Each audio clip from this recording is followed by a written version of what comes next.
आपसे अनुरोध है कि कृपया सब्सक्राइब करें इस चैनल को और साथ ही नोटिफिकेशन बेल दबाएं, जिससे कि आपको सारी वीडियो की अपडेट्स मिलती रहे। नमस्कार अशोक जी। जी नमस्ते, दर्शकों को भी वंदन अभिनंदन। दोस्तों, आज का हमारा प्रश्न पीएम केयर फंड से रिलेटेड है। हम अशोक जी से पूछना चाहेंगे कि पीएम केयर फंड क्या आरटीआई की परिधि में आता है? बिल्कुल, आपने ज्वलंत सवाल पूछ लिया, जिस पर माननीय उच्चतम न्यायालय से लेकर हाई कोर्ट तक में पिटीशन आई और कई लोगों ने आरटीआई मूव किया, इस पर आवेदन मूव किया। परंतु अभी जो रिसेंट मैटर आया है उसमें ये हुआ है कि एक बंधु हैं, उन्होंने एक आवेदन दिया आरटीआई के तहत और ये जानने की कोशिश किया कि पीएम केयर्स फंड में जो 80G की सर्टिफिकेट और 12 की सर्टिफिकेट दोनों उपलब्ध कराई जाए, ट्रस्ट डीड जो बनी हुई है उसको उपलब्ध कराया जाए। इस तरह से उन्होंने सूचनाएं मांगी। जो सीपीआईओ थे, केंद्रीय जन सूचना अधिकारी थे, उन्होंने सीधे मना कर दिया कि पीएम केयर्स फंड यानी प्रधानमंत्री citizen assistance and relief emergency situation fund बना हुआ है।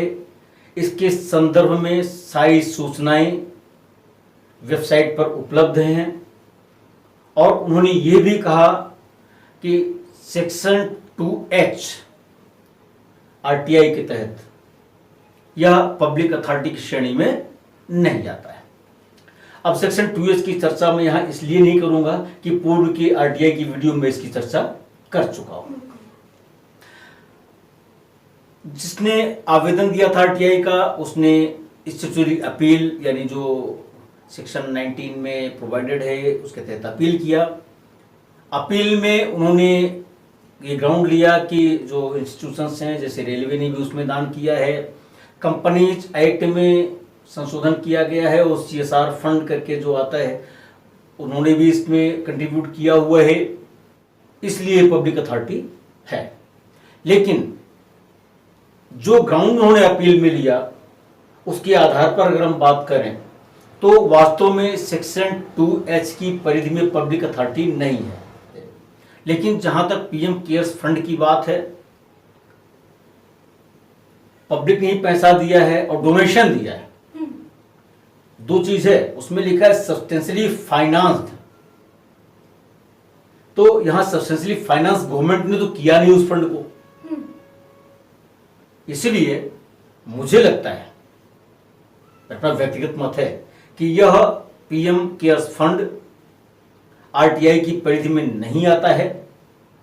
और जहां तक कैग की बात है, ऑडिट की जो पिटीशन आई थी कि इसका कैग से ऑडिट होना चाहिए, तो जब गवर्नमेंट ने इसमें फंड लगाया ही नहीं है